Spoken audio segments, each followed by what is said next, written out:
मैंने राजनीतिक जीवन की शुरुआत जोधपुर विश्वविद्यालय से की थी। बतौर छात्र संघ अध्यक्ष मुझे काम करने का मौका मिला। छत्तीसवीं कौम के उन युवाओं ने साधारण परिवार से आने वाले एक युवा पे भरोसा जताया और 57 साल के इतिहास में पहली बार एक निर्दलीय को चुन के प्रदेश की सबसे बड़ी पंचायत तक पहुंचाया। मैं आपको बताना चाहूंगा कि 13 सितंबर का दिन था जब युवाओं की फीस बढ़ोतरी के मामले में मैंने विधानसभा का घेराव किया था। उस दिन मैं पहली बार राजस्थान की इस सबसे बड़ी और इस पवित्र विधानसभा में मैं पहली बार आया था। आज सुबह मैं देख रहा था कि कई सारे युवा भाई, युवा साथी सड़क पे संघर्ष कर रहे थे। संघर्ष इसलिए कर रहे थे क्योंकि नई शिक्षा नीति के तहत उन सभी की फीस में बहुत ज्यादा इजाफा किया गया है। हाँ, मैं बात कर रहा हूं जोधपुर विश्वविद्यालय की। अमूमन 10% से ज्यादा कहीं की भी फीस को आप बढ़ा नहीं सकते। राजभवन का आदेश होता है और कुलाधिपति के आदेश की पालना करना ये उनका कर्तव्य होता है। पर बड़े दुख की बात है कि जोधपुर विश्वविद्यालय में इन आदेशों की पालना नहीं की गई।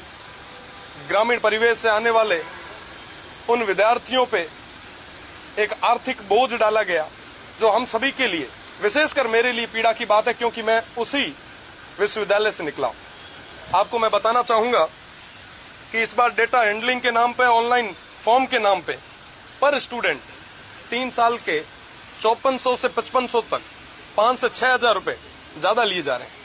बड़े दुख की बात है क्योंकि साहब ग्रामीण परिवेश से आने वाला युवा वो पढ़ाई भी करता है, साथ ही साथ किसी कोचिंग इंस्टीट्यूट में तैयारी भी कर रहा है, कहीं ना कहीं पार्ट टाइम जॉब भी कर रहा है। आज वो कैपेबल नहीं है, इसलिए गवर्नमेंट यूनिवर्सिटी में एडमिशन लेके अपने सपनों को साकार करने का एक प्रयास कर रहा है।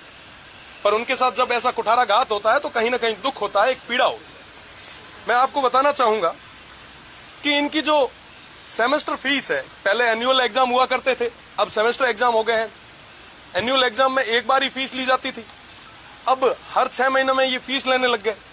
हुआ ये है कि पहले जो फीस 3000 थी उसको अब बढ़ा के इन्होंने 6 से 8000 कर दी। ये तमाम जो आर्थिक बोझ डाले जा रहे हैं, मैं कड़े शब्दों में निंदा करता हूं। साथ ही साथ मेरा निवेदन रहेगा विश्वविद्यालय प्रशासन से कि आप छात्रों को आर्थिक रूप से ना तोड़ें, आप उन्हें संबल दें और तमाम जो इनको समस्याएं आ रही है इनका निवारण करें। रीवैल्यूएशन अपने आप में एक बहुत बड़ी चीज हुआ करती थी। मुझे आज भी याद है जब कभी कोई बैक आती थी तो स्टूडेंट्स रिवोल्यूशन का फॉर्म भरवाते थे, उसके बाद में वो पास होते थे। कई सारी चीजें ऐसी थी, उनको बंद कर दिया गया। ये छात्रों के साथ कुठाराघात है और छात्र राजनीति से मैं आया हूं, उन सभी से मेरा एक गहरा जुड़ाव रहा है क्योंकि उनकी बदौलत मैं यहाँ खड़ा हूं।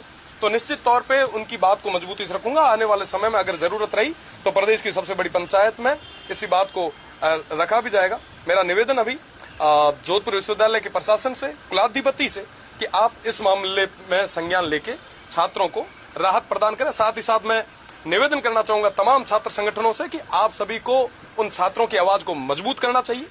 आप छात्रों के हक और हित के लिए आपको आगे आके लड़ना चाहिए और मुझे पूरा भरोसा है आने वाले समय में छात्र संगठन आगे आएंगे, छात्र शक्ति आगे आएगी और निश्चित रूप से जोधपुर यूनिवर्सिटी और विश्वविद्यालय प्रशासन ये जो गलतियां उन्होंने की उसके अंदर सुधार भी किया करेगा। बहुत बहुत धन्यवाद।